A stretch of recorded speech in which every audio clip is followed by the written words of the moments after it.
famille des France. Actuellement, on a plus de 700 labels arbres remarquables. Bonjour et bonsoir. Bonjour à la municipalité et les personnalités. Donc on a demandé d'être. Merci aussi à la mairie, bien entendu, au conseil municipal des jeunes qui ont œuvré pendant un mois à faire des porte-à-porte avec les lycéens et les collégiens. Merci à tous les commerçants de Vence. Et puis merci à vous amis, à vous mes amis, à Vence, et je vous aime. Merci. Un petit effort d'imagination. Nous sommes en 1538. La place s'appelle la place Neuve, parce qu'il y en a une autre qui s'appelle la place Vieille, qui est devenue la place Antony-Mars. Il n'y a rien ici. Le faubourg n'existe pas.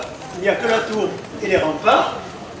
Et les choses se passent très mal entre François Ier, le roi de France, Charles Quint. Donc le pape Paul III, qui se trouve être un ancien évêque de Vence, Alexandre Farnèse, décide de rassembler les deux conquérants pour essayer d'installer la paix. Et donc il leur donne rendez-vous à Nice.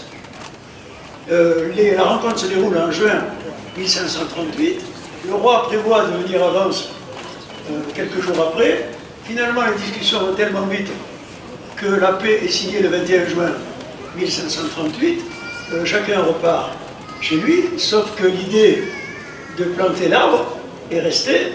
Et c'est notamment, alors là on en est à l'hypothèse historien, l'évêque de Vence de l'époque qui s'appelle Balthazar de Jarente et le seigneur Antoine de Villeneuve qui décident de planter cet arbre pour symboliser la réconciliation, la trêve de Nice. La trêve de Nice qui avait été signée pour une durée de 10 ans, qui sera d'ailleurs dénoncée 4 ans plus tard.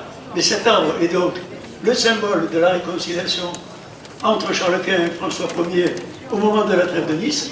Mais c'est aussi notre fierté, même si ce n'est pas le vestige le plus ancien, puisque nous avons aussi beaucoup de vestiges romains, et nous avons le clocher du XIIIe, et cette tour du XIIIe, c'est quand même notre fierté. Pourquoi? Parce qu'aujourd'hui, il y voit beaucoup de monde, et vous pouvez imaginer qu'il en a vu d'autres, et que j'espère qu'il en verra d'autres, et surtout, j'espère que vous serez très nombreux quand il aura 500 ans, en 2038, pour venir danser autour.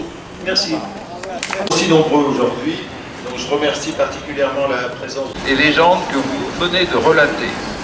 Ce qui est certain, c'est que le peintre Soutine, invité par Modigliani à Vence en 1918, et l'intégrité pourrait lui être fatale.